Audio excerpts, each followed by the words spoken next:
Good morning, good afternoon, good evening, wherever you may be with the chaos that you have going on in your life. We are back from a great trip out to San Francisco for RSAC. I am already missing the view from the Secure Nation Beach House, but we're happy to be here. We're happy to be home, and welcome to Criticality Live, presented by Secure Nation, a show where we cut through the noise, challenge assumptions, and talk honestly about the state of cybersecurity. All right, enough about us. Let's get into the real reason why you're here. While most industry is still playing kind of the dress up game, focusing on frameworks without understanding, metrics without meaning, leaders who confuse activity with impact, well, today's guest, he's none of that. John Martin brings over 2 decades of cybersecurity and IT leadership, working across complex environments where security isn't theoretical, it's operational. The kind of work where you're not implementing controls, you're making decisions that directly impact risk, resilience, and whether a business keeps moving or not. He's built programs, he's led through complexity, and he understands something a lot of the industry still misses. Cybersecurity isn't about frameworks on paper, it's about execution under pressure. So today we're going to get into that and exactly what it looks like, from leadership to decision making, to where security programs succeed, where they fail, and why so many organizations still are solving the wrong problems. So let's welcome John to Criticality Live, and let's get into it. Good morning. Hope you can hear me. Yep, good to go. All right. Well, aloha, from your beach house in San Francisco to my place out here in Hawaii. I'm in Massachusetts. You guys win. Well, I'm a bit of a transplant. Cheers. Love that. You're in New England too. All right. For one Yep. shot, you're outnumbered. All right, John. So before we get to leadership and strategy and everything that goes into Sure. cybersecurity today, I want to start where it really actually matters. There's always kind of a path into this field, whether it's intentional, sometimes chaotic, like me, purely accidental, non-intentional. Those kind of early experiences shape how we kind of look at things, how we lead, and how we make decisions when it actually counts. With your 2 decades of experience, that means you've seen the evolution firsthand, not just the technology, but how the mindsets have changed around security. So let's rewind a little bit and think about what originally pulled you into cybersecurity or IT. Was it curiosity, opportunity, or was it just being the person who knew how to fix things? Happenstance and a bit of being in the right place at the right time.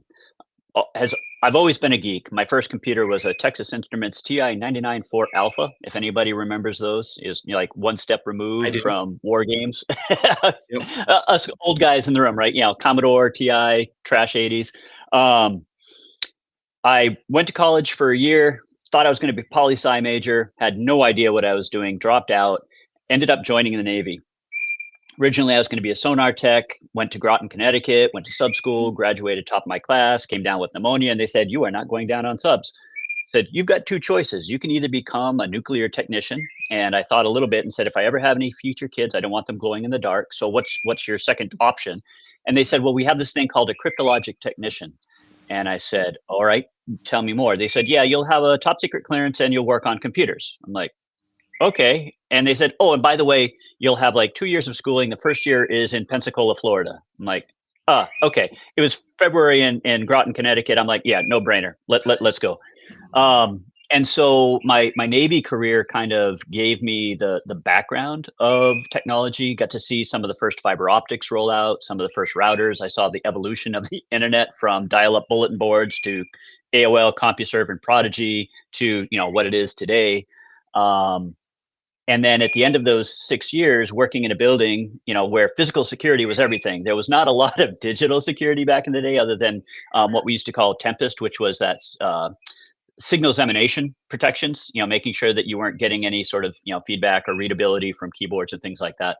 But beyond that, it was really physical security. And I was tired with that. So I ended up getting out of the Navy, going back, and I became an outdoor education major at University of New Hampshire.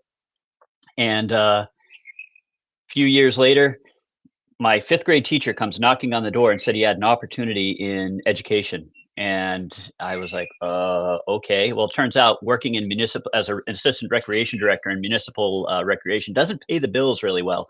And this one paid about $10,000 a year. And I had a new baby on the way. So jumped into that and absolutely loved it. The energy of the schools, working with networks, and actually being able to engage people and talk to them about it. I mean, that was a big selling point right there, actually being able to talk about what you do with technology. And so I did that for a couple of years, got out, got my master's degree in computer technology education, worked at a university for 6 years. And then from the university, I taught high school video game design and development for a couple of years, became a tech director for one school district, migrated to another school district, then COVID hit. Um, and after that, just got totally burned out, came back here to Hawaii as my kids had all grown up. And so, over that time, acquired a lot of skills, not necessarily intentionally. A lot of it was like you had to learn it in the moment because that was the fire that you were trying to put out. Mm. But all of the skills along the way kind of set me up for success in the job that I'm in now, which is cybersecurity risk management for a bank out here in Hawaii. Wow, that's Sorry, that was a lot. No, that's it. It always fascinates me because you always hear, oh, there's like a traditional way into security, and Josh and I have talked about this before. I feel like there's so many more non-traditional paths, and I just feel like that was so untraditional. I mean, that's incredible. So, like, thinking back to all of that, do you have like a moment when you realized it wasn't just a phase, that this wasn't something that you were just doing to get by, but it was really going to be something you were going to build a career around? Like, was it when you were teaching? Was it after that, post COVID?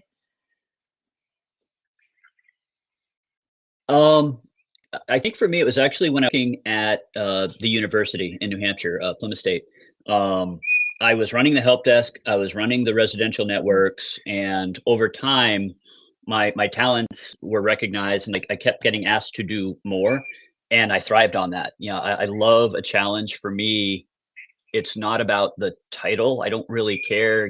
Like right now they call me a vice president, but that's not my job. That's just where I am on the totem pole. Um, the mission is what matters to me, and if it's a compelling mission, and technology is, there's always something new. You're always being asked to create some new solution for a problem that somebody's run into. That solution oriented approach has always been appealing to me, and it was really reinforced during my 6 years at the university. Yeah, that's great.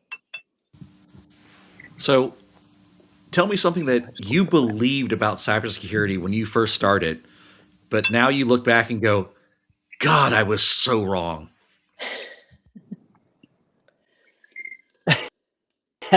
I think like anybody that's been around long enough, it was always about wires and pliers. It was always about the connectivity and not necessarily about who was able to connect or why or what. Least privilege wasn't really a thing. You were just happy if you were able to get people connected to the right file share in Windows NT. And the complexities that have evolved over the last 20 years have really changed that mindset where security, and I know it's a buzzword, just like privacy by design, but security by design is really becoming a critical component of any architecture. You can't bolt it on afterwards. It really has to be thought of up front. And a lot of companies that have been around for a while that have these legacy systems struggle with trying to bolt on security after the fact. And it's been an interesting experience for me, having been both on the operational side of it and now on the risk management side, where I don't have operational responsibilities. And I feel bad about that because it feels like all I'm doing is pointing out what other people are doing wrong, or not necessarily doing as well as they should. But I don't necessarily have the ability to fix it. So that makes me a little crazy. But it's still a valuable component because there is that interplay between, what's best theory versus what's practical from a business perspective. Just because you can doesn't mean you should. And in businesses, you have to balance security with the operational drivers that your organization has. So I will show my age a little bit and tell you that my first deployment, we were running on coax cable with vampire taps for our network. Nice. I remember that. What was that 10 base T? Indeed, it was. Oh, yeah. Wow. I can't contribute to that. Sorry, guys. It's all right, Kayla. You don't have to. We are old and we know it. um, but kind of building off of that whole theory versus, what's practical and what you're going to be doing in real life. If you could sit down with yourself from day one, right? If you could go back in the Wayback Machine, what would you tell yourself to focus on and to stop worrying about knowing what you know now? I think the big thing is understanding the why. A lot of people come away with like, they go to school and they learn what these things are. The NIST 853 has thousands literally of all these different controls, but why do they exist? Why are they there? When you're building something out, what is it that you're trying to protect and why? And that why really drives what needs to happen next. And I didn't really understand that starting out. I was so busy putting out the fires and dealing with the basics that I wasn't thinking about how everything tied together. So from an organic and geometric perspective, nothing's linear. It's not you do this and then you do this and then you do this. It's kind of like everything all at once, but you need to be able to figure out almost like an EMT, what's your triage? Where do you need to focus your energies first? What gives you that biggest bang or the biggest gain, that return on your investment, so that you can then move forward with those. And as a young gun, I was just like, I'm trying to show my worth. I'm trying to show how much I know. And now that I'm an old guy, I'm like, yeah, it's not how much you know, it's what you can do with what you know in the time that it matters. And I think that's the value that, and it's going to sound a little preachy, but there's this conversation in the industry about ageism. That it's the work of the young guns now that's the driver. But I think the value that we all bring with our experience is that we've seen the realities of what happens when something goes wrong, and we're able to adapt because we have that body of knowledge. And I want to make sure that the industry, in its interest of moving towards AI, doesn't forget that it's those experiences that actually make us who we are and bring that value to the organizations. Yeah, and I can say I really appreciate you saying that, because my first role, like as CISO, I was 35. So I kind of was on the other end of that, where it was like, well, what does she know? She's too young. And it wasn't a focus on the experiences that I had that led me to that position. So that messaging, I think, really resonates with me because I saw it from the other perspective. Isn't it funny? We're either too old or too young, but like, what exactly is the right age to be a CISO, or anything else for that matter? It's really one of those things where, as people hire, and I'm not a big fan of applicant tracking systems, because I think I understand why they exist, honestly, having hired myself, but I think that losing that human connection and being able to actually understand those stories that you were just saying, Kayla, it's like, yeah, on paper I look young, but talk to me about what I've done and how I've done it, and I think you're going to hear a very different story than what a two-dimensional text on paper is going to convey. Yeah, absolutely. And then in my time since then, I've aged exponentially. so you never win. No, we don't, but we try. We keep trying. Yeah, absolutely. So, pulling on that thread a little bit, you've seen how people used to enter the field, and a lot of that was either like you and I, purely by accident, where a series of events led us to where we are today, versus how people are getting into the field now. Do you have concerns about how that shift, and what actually gives you hope about the next generation of cybersecurity professionals? So here's where I get to, when I was talking about risk and not having a hand on the ops side, I've always been a teacher. I've always, whether it was, I used to teach rock climbing, I used to teach water safety instruction, and then I taught high school. Now that I'm in a position where I don't get to interact with people that much, I had to find an outlet. So I coach a Cyber Patriot team. The Cyber Patriot program is a really cool competition for high school students, put on by the U.S. Air and Space Forces Association. It's been running for 18 years now. But it's an interesting experience where students are given images, they have to harden the images, they have to look for vulnerabilities. It's a little different from your traditional capture the flag type experiences that you'll see all over the place. And for me, working with them gives me that opportunity to give back, but also to see how do they think, what are they doing, how are they approaching problems. And I'm proud to say that for the last 2 years, our team has made it to the national finals. So, 1,340 teams started the year in our all service division, and 11 made it to Bethesda, Maryland last week for the competition. And so for me, it's an opportunity to see what that next generation looks like. Where are their interests? We asked them, what do you want to do? Because a lot of them, well, this year I only have one senior, but we ask them every year, like, what is it that you want to do and where do you want to go? Because we all understand that cybersecurity isn't just a profession, but it's a mindset.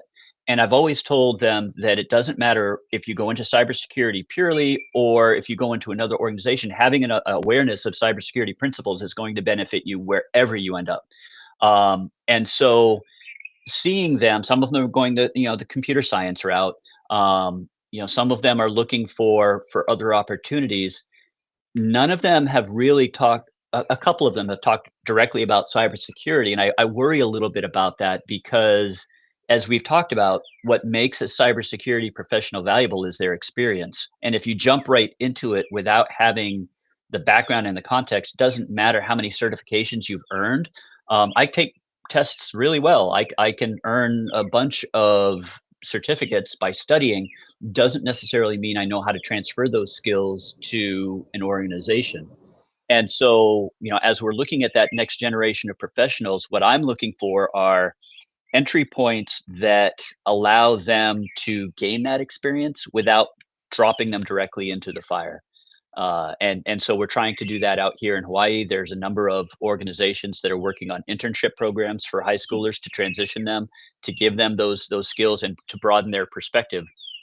Everybody sees the movies and thinks, that cybersecurity is this really sexy thing where, 90% of the time it's boring as heck, and you're pouring through log files and waiting for something to happen, or ideally preventing something from happen, which is why your life is so boring, because you did a good job of making sure that nobody could get in through the castle walls. But as we're starting to look at that, the impact of AI, if we want to pivot a little bit, is changing what cybersecurity jobs are going to look like in the future. And so for me, the question is now becoming not whether or not the next generation has those technical skills, but more how do they approach problems and leverage tools to their greatest ability. And that's the part where I think we're starting to see a shift. And I do right now worry because we don't know enough about artificial intelligence and what it will do. There's a lot of promises being made out there as to what it can do. Um, I've seen some good things and I've seen some absolutely terrible things. Don't get me started on a certain AI tool that's supposed to help you that has not given me a parsed correct answer for a security report when I know what the answer ought to be. Um, so there's still the need for a human in the loop to validate these systems, but at some point, I think we all recognize that there will be that tipping point. And so as I'm preparing my students, I want to make sure that they have the broadest perspective as to what they can do, Yeah. so that they're not fully dependent on cybersecurity as a profession, because I don't think it will be a standalone profession as we know it right now in the future. Mm. So before we get into like the technical side, because I think that's Sure. definitely really interesting. But listening to everything that you've said, you can see how your early experiences have like shaped how you see the work today, and AI is a big piece of that.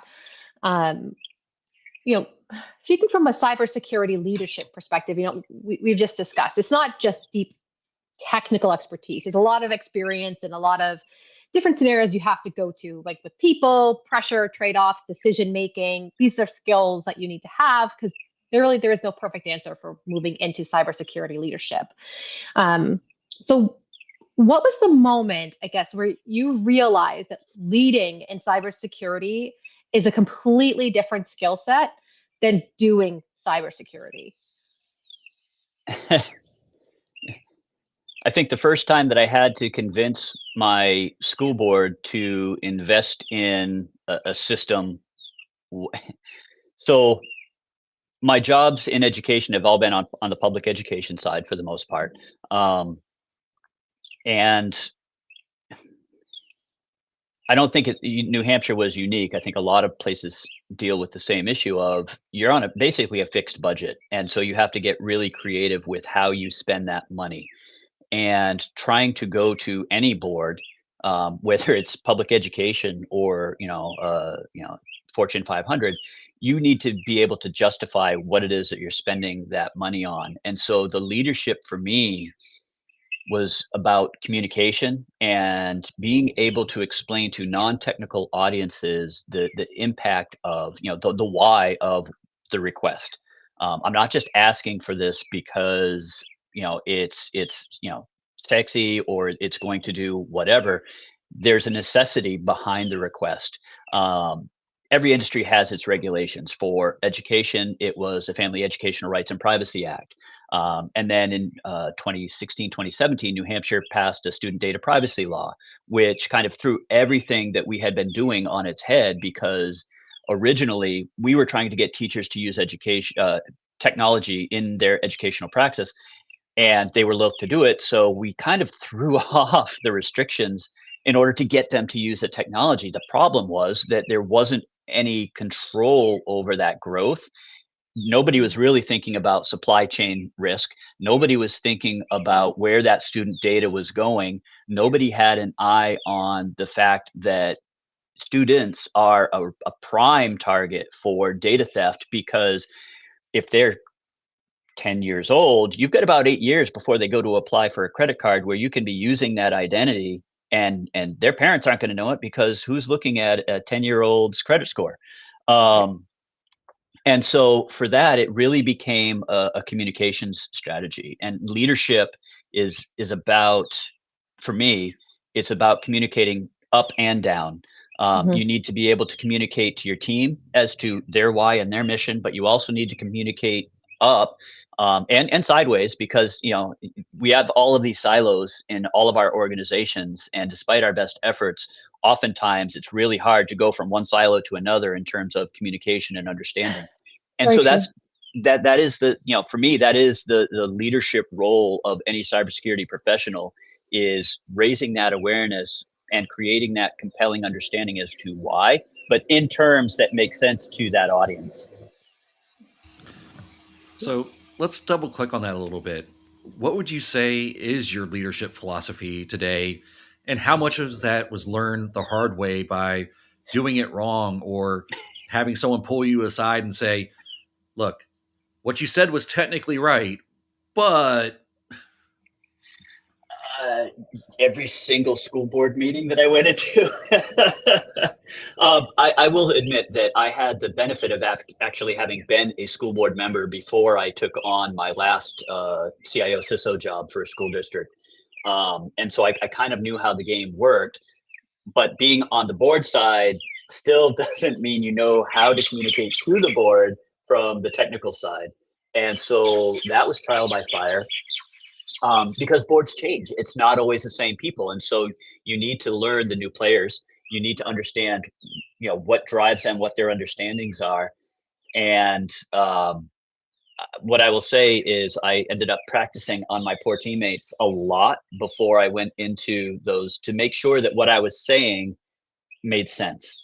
And now I translate all of that work that I learned the hard way through that school of hard knocks, into what I'm doing now. And all of the products that we create go to our senior management and our board of directors.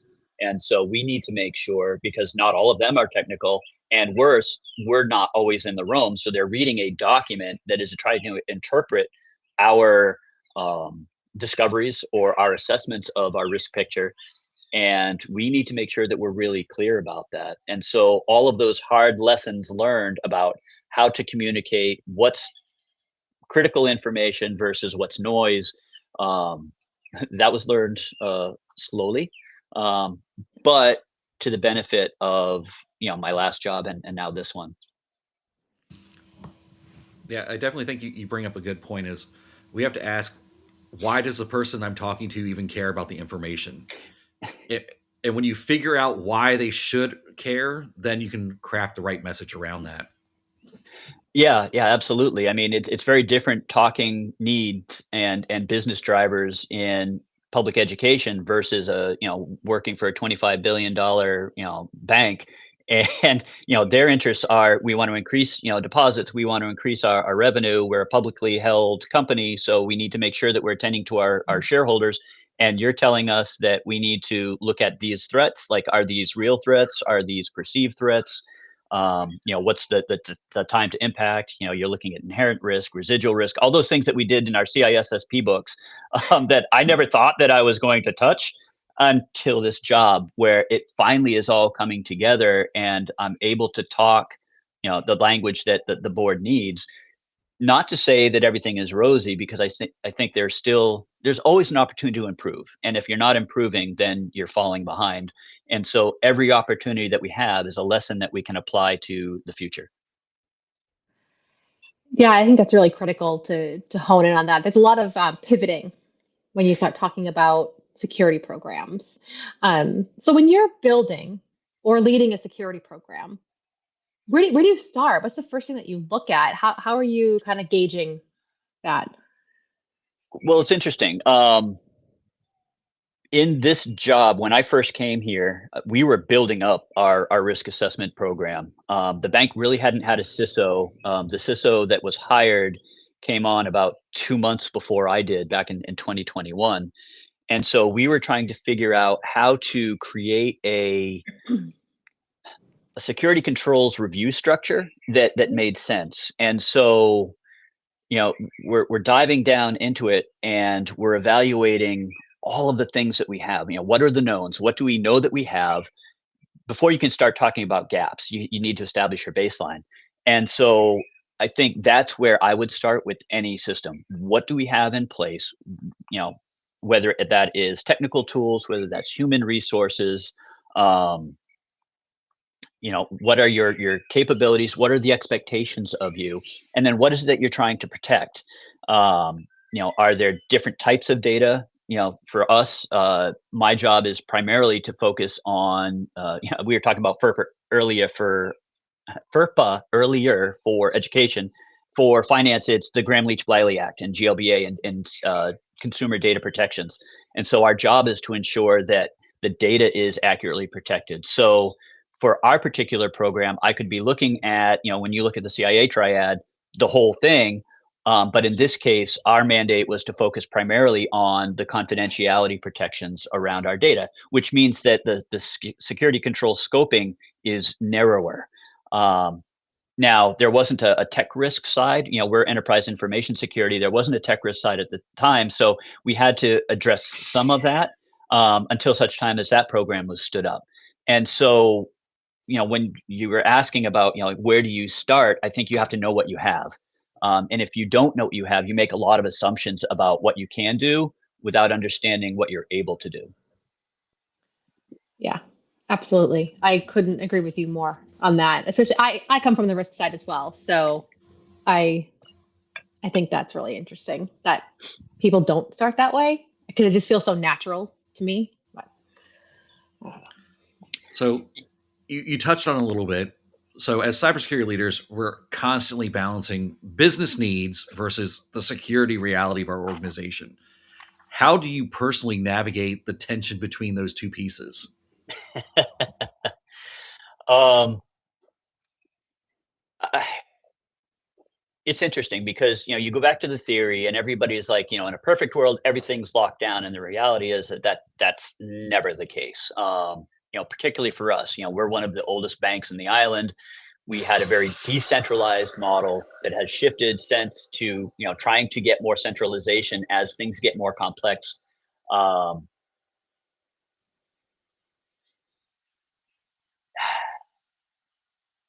Sorry, I just went down. Can you just repeat that question one more time? Because I want to make sure that I'm actually answering it instead of going off on one of my storytelling tangents. Oh, Josh, you're on mute. Of course I am. I enjoy the storytelling tangents because those are always more interesting. But it's really just a question around how do you balance between business needs and the security reality, and how do you navigate that and the tension between those two pieces? So the tension is real. One of the things that happens in my particular role is that our oversight responsibility, because of the way our organizational structure is, we oversight the CISO's office and the cybersecurity roles. And so we're trying to balance our expectation, from a regulatory perspective of protecting the bank, as is the cybersecurity office. But the cybersecurity office has like day-to-day operational responsibilities as well. And so, they may have things on their roadmap that, we see and we push back on from a value perspective or a timing perspective. But the same thing happens from their end. They will look at us and say, well, are you looking at this truly from a risk perspective? Meaning, what is the actual risk here for some of these things? Do we need to push this project on our roadmap out further and address some of these? Some of these exceptions that you've identified, because we're not audit, we don't do what we call findings, we call them exceptions. They're basically exceptions to existing policies and programs. And so that push and is very present in everything that we do. And so a lot of it is negotiation. We recognize that we work in a little bit of a vacuum. And so it really goes back to our dependency on building good relationships with our partners, in other areas of the bank. For us, it is our enterprise technology management area, which comprises the CISO's office, the CIO's office, our CTO work, which is like development of new applications. And being able to have those honest communication pathways is absolutely critical for us to be able to determine when we're reporting to the board, uh, that we're giving a true picture of what that risk profile looks like. And it all goes back, and I've said it before, there's two things, communication and relationship building. If you don't have good relationships with your partners in your organization or your board, you're already losing the game. And if those relationships erode, your first priority isn't security tooling, it's getting back to people. Yeah. Yeah, go ahead, Kayla. Oh, no, please go ahead. I'll say I completely agree. That's kind of my modus operandi when I go into an organization is, the first month is nothing technical. It's just going out and meeting the peer folks to find out where their pain points are. And that in turn helps me understand where they are and where the things I need to do is going to impact them and where we can get the friction to the right level rather than I come in and say, you're going to do this because I'm the security guy. And then they're all mad and don't find ways around the things I'm telling them to do. I think that's a huge perspective. And I know that it's been said in a lot of leadership classes where you have a 90-day plan. You're an incoming, new executive or leader, and you should have a 90-day plan. But in that 90-day plan, the best thing that you can do is not to affect any changes, thinking that you know everything walking into it because you've learned it at some other organization. Every business is different. Every organization has its own needs and peculiarities. And just because something worked in your last job does not necessarily mean it's going to work here. So you need to understand and go into a role not thinking that you're going to change anything and not making promises about bringing in some whiz bang tech that you think is going to, that be that silver bullet that solves all problems. But going in with a sense of curiosity and analysis. What do I have? Where are those assets distributed? How effectively can they be used? And then start doing your gap analysis based on that, and using my history that I've gained over however many years. Here's what I would recommend that we implement.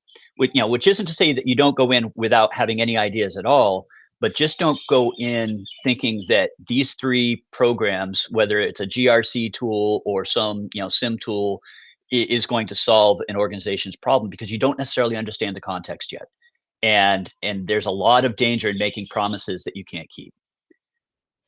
Yeah, absolutely. And really quickly, before we flip over to the technical discussion, when I think about relationship building and communication, I think negotiation, right? I give a little, you give a little to make programs on, whoever's program it might be, make it work. So what's a leadership decision that you've had to make that didn't have a clean or right answer, and how did you approach it? Oh boy, feel like I'm at a job interview here. I'm going to have to think on that one, only because there are things that I think are emerging now that we're struggling with. And I see John Davis threw in the chat bar, Yeah. like, what's your favorite thing you've seen AI do in the bank information security space? And I think that's kind of where we're at right now. We're trying to figure out, how do we securely move forward with this new technology that in low impact cases is a business efficiency tool, but in high impact cases can drive job replacement or ideally, the underlying hope is that you're going to use these systems that will increase the revenue streams for your organization while reducing overhead. And I think right now, from that perspective of choices that we're making, we're on the cusp of those right now. So I don't have a great example of my past, and part of that is just because I think the coffee hasn't kicked in yet.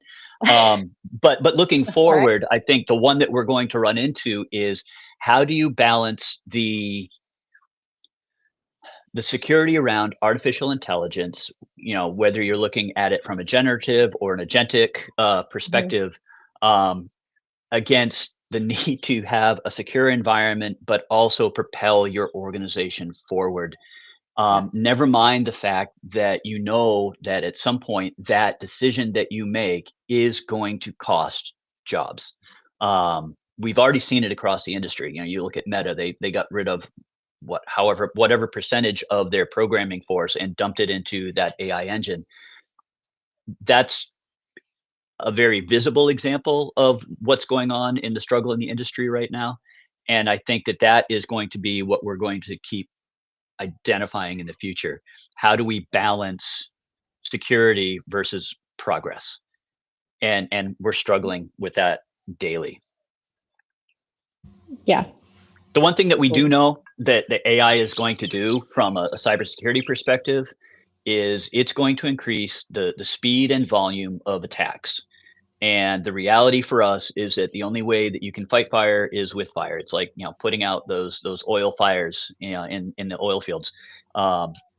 There is no way that a human can keep up with the capacity of a targeted artificial intelligence attack, on the speed and volume side. So we're going to need to have tools and people who can effectively use those tools until such time as we trust those systems to totally do everything for us. And I am absolutely not there yet.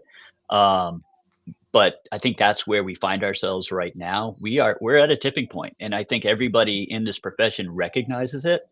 It's just a matter of timing. And don't even get me started on when quantum computing and AI have a baby, what that's going to look like, because that is the stuff of either nightmares or immense possibility. It can be two things at once. Yep. And it is right now, right? We see all of that emerging right now. We're in a really cool time. I liken this right now to that age of the internet, when we went from bulletin boards to the big three to where what we exist in this time now. AI is a lot like that.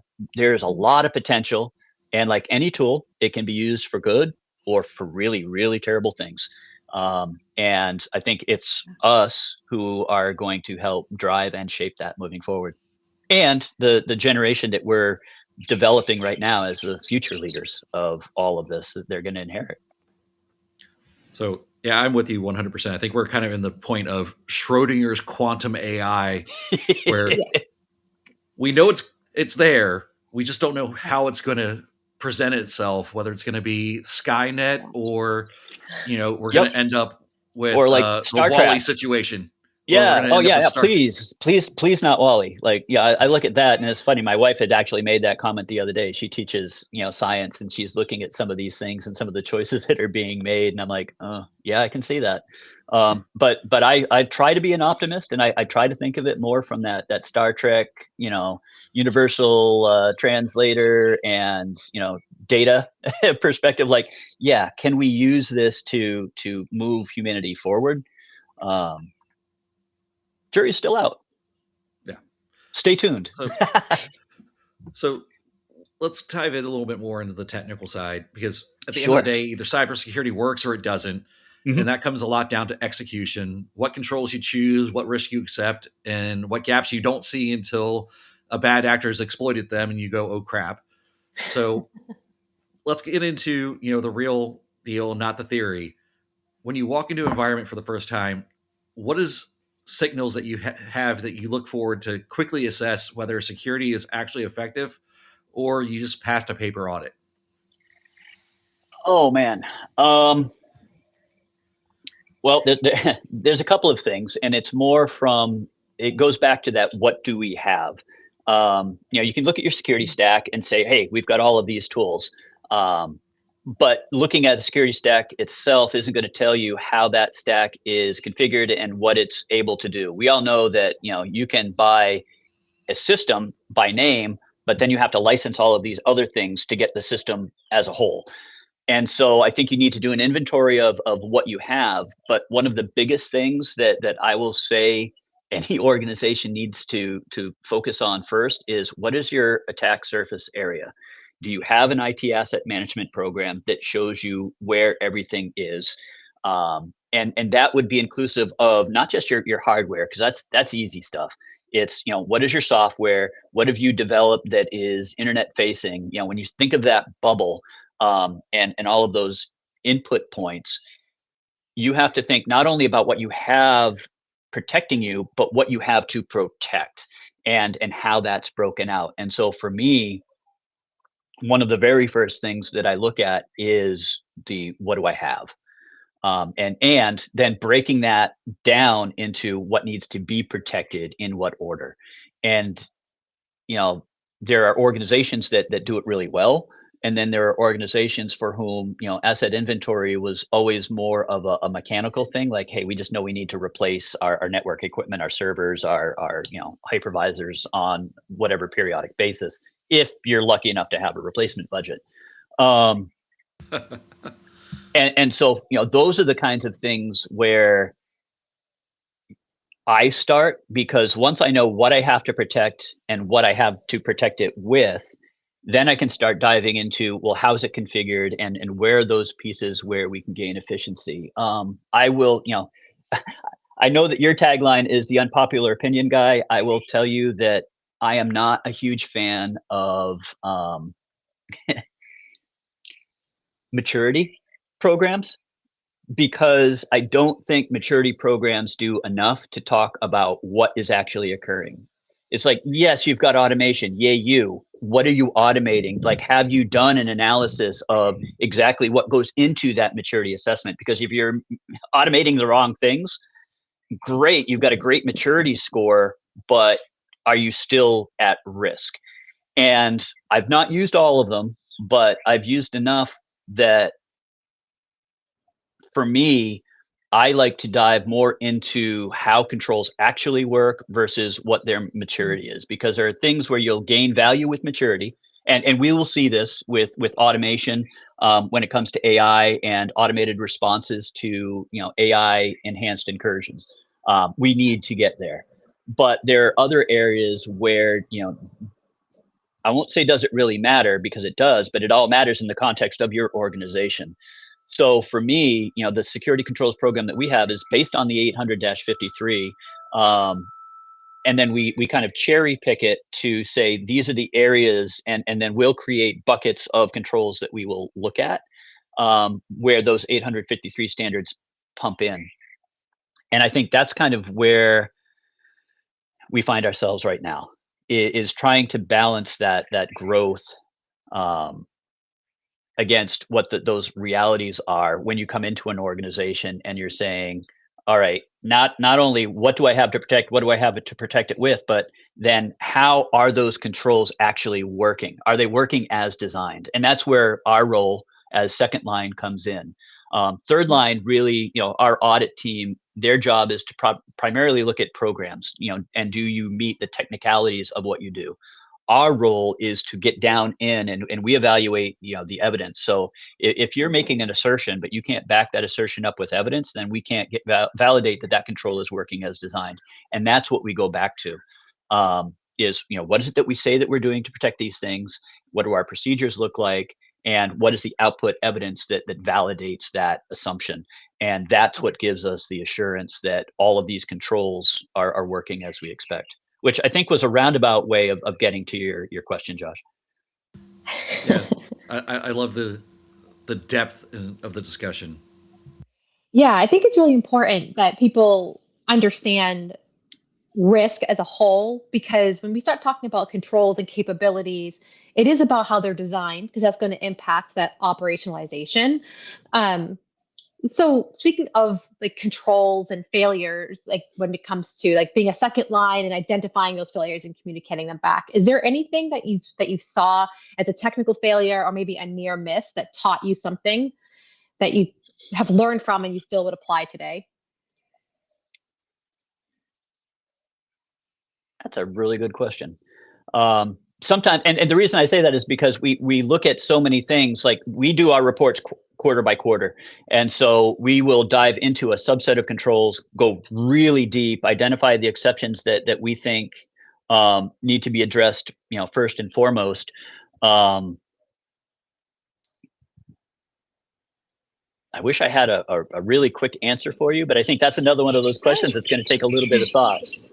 No, that's all right. I mean, there's I think for us, I think what happens is we have a cycle, and the exceptions that we build in, we try to strive for practicality.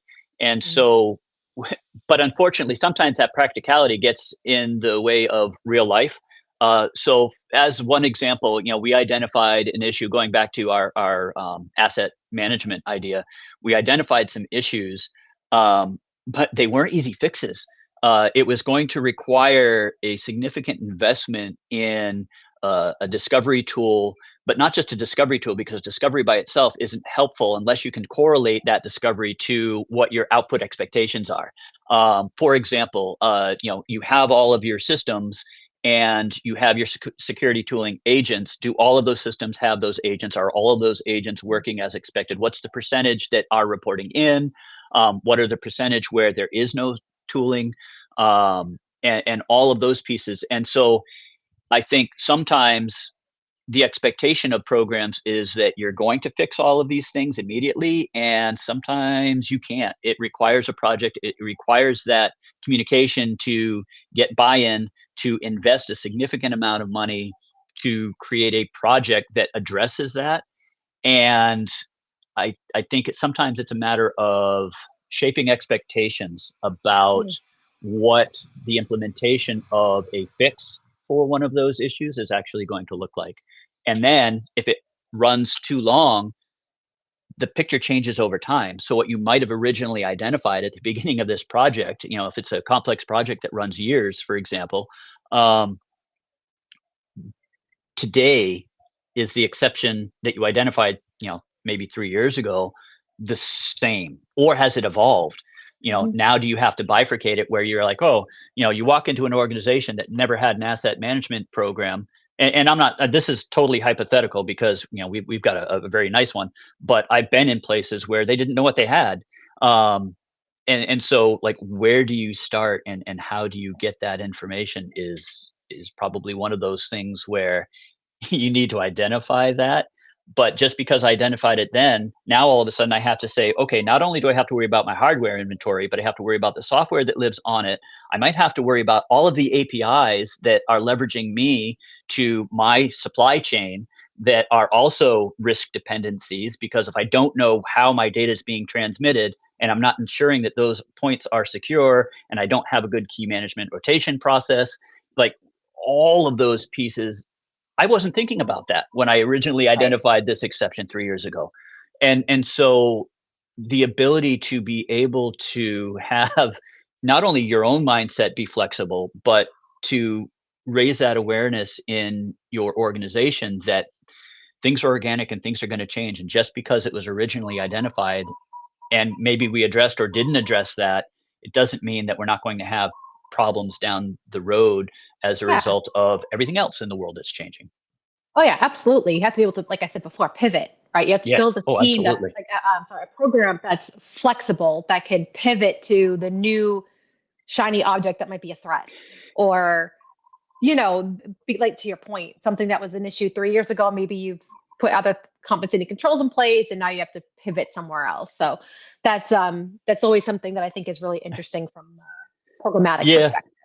Yeah. And Joshua, you might have heard this one before, and we used to use it when I was a senior member for a Civil Air Patrol squadron, but the term Semper Gumby, always flexible, Always flexible. right? Like if you're not, blessed are those who are flexible, for they shall not be bent out of shape.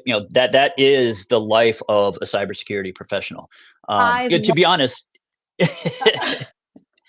Gumby. I haven't thought about Gumby in so long. again, another Wow. way of dating ourselves as to how old we actually are, for those of us that actually saw that skit on SNL as an OG. Oh, that's really funny. Well, so we always end Criticality Live with a set of core questions to give our audience practical, take it with you insights that they can use right away. Well, hopefully right away. So my first question to you for that is, if you could fix one thing about the cybersecurity industry overnight, what would it be? Oh man. Okay, the certification process.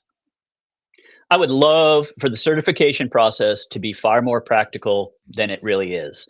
Um, and there are some out there that do it really well, but that's few and far between. A lot Yeah. of it really is just recitation of rote memorization.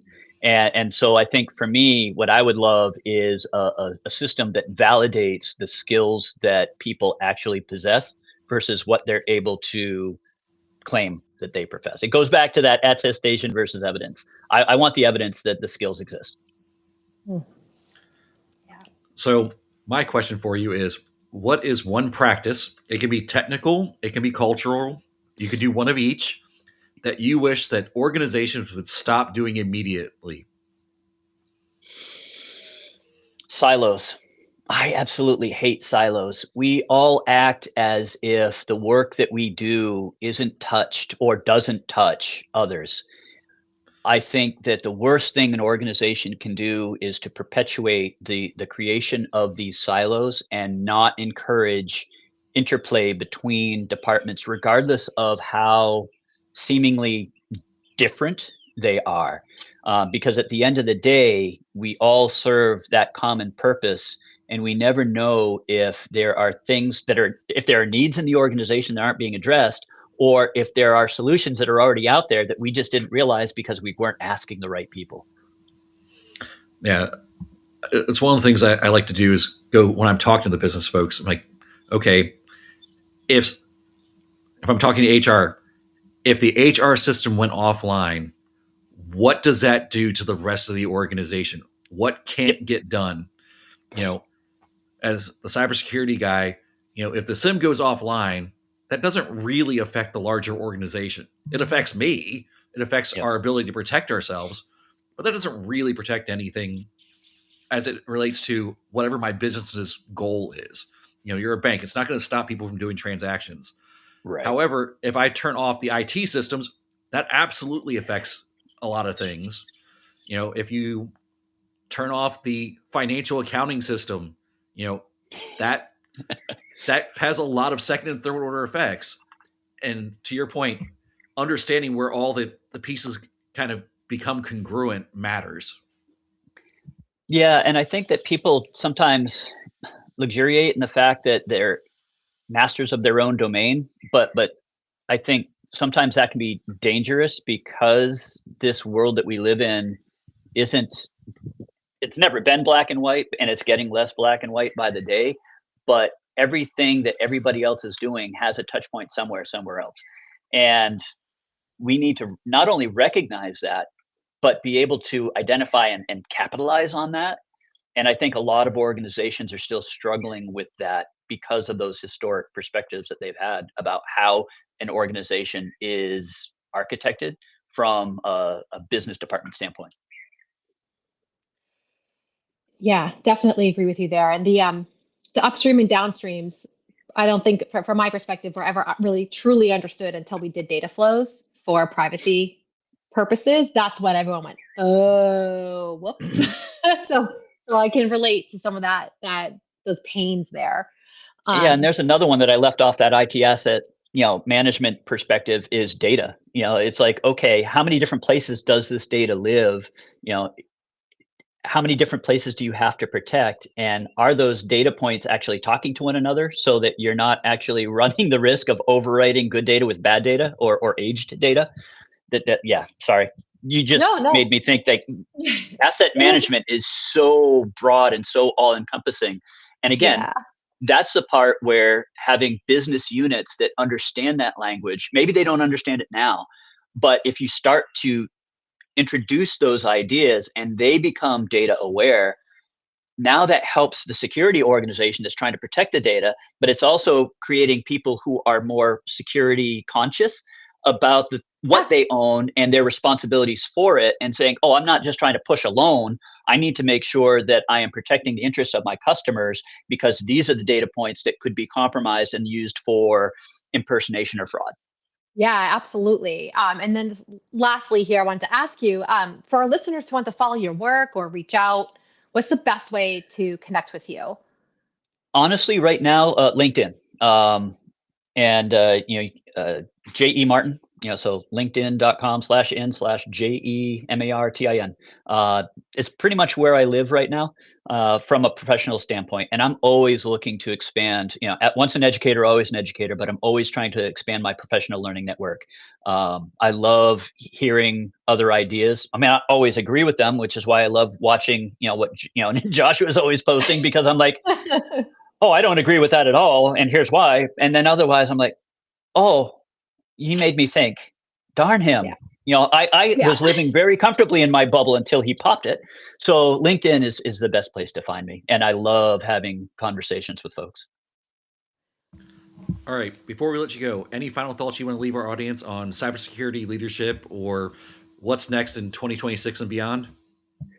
I think that the biggest thing, and it's something that I have to remind myself on the regular, is you may be a leader, but remain humble. There is always somebody that knows more than you or understands things in a different way that you can benefit from. And if you block yourself off from that, and or if you're so concerned about your job that you wall yourself away from those people who are actually striving to help you, you're missing out, and your organization is missing out on immense opportunity. Yeah. Couldn't have said it better myself. All right. Well, that's a wrap on this episode of Criticality Live. Huge thanks to our guest, John Martin, and even bigger thanks to you for hanging out with us and being a part of this growing community of leaders who are done with buzzwords and are ready for real conversations. If you got value out of today's episode, hit that follow button, share it with someone who needs to hear it, and drop us a review here on LinkedIn, Spotify, or on the On Demand YouTube channel. It helps us far more than you know. And of course, a big shout out to our sponsor, Secure Nation, for powering this conversation. They're helping organizations defend smarter, respond faster, and making cybersecurity something that actually works. So go check them out. This has been Criticality Live, where we cut through the noise and get to what really matters. See you next time, everyone. Bye. Aloha.